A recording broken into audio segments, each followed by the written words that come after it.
এক বছরেরও বেশি সময় বন্ধ থাকার পর আবারও চালু হলো বিমান বাংলাদেশ এয়ারলাইন্সের ঢাকা নারিতা সরাসরি ফ্লাইট। সোমবার রাতে হজরত শাহজালাল আন্তর্জাতিক বিমানবন্দরে ঢাকা নারিতা রুটের উদ্বোধন করেন বেসামরিক বিমান পরিবহন ও পর্যটন মন্ত্রী আফরোজা খানম। এ সময় তিনি বলেন, আগামীতে এই রুট আর বন্ধ হবে না। ঢাকা নারিতা ফ্লাইট চালুর মাধ্যমে বাংলাদেশ ও জাপানের মধ্যে বিনিয়োগ, বাণিজ্য, শিক্ষা ও জনসম্পর্ক আরও শক্তিশালী হবে।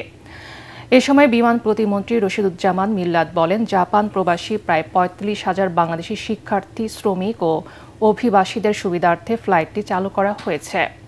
ভবিষ্যতের চাহিদা বিবেচনায় শুধু বোয়িং নয়, এয়ারবাসের উড়োজাহাজও যুক্ত করা হবে বাংলাদেশ বিমানের বহরে। সোমবার দিবাগত রাত ২টা ২৫ বিমান বাংলাদেশ এয়ারলাইন্সের BG ৩৭৬ ফ্লাইটটি জাপানের উদ্দেশ্যে ঢাকা ছেড়ে যায়। ঢাকা নারিতা সরাসরি বিমান সংযোগ শুধু একটি পরিবহন সেবা নয়, বরং দুই দেশের অর্থনৈতিক সম্পর্কের একটি অপরিহার্য অবকাঠামো।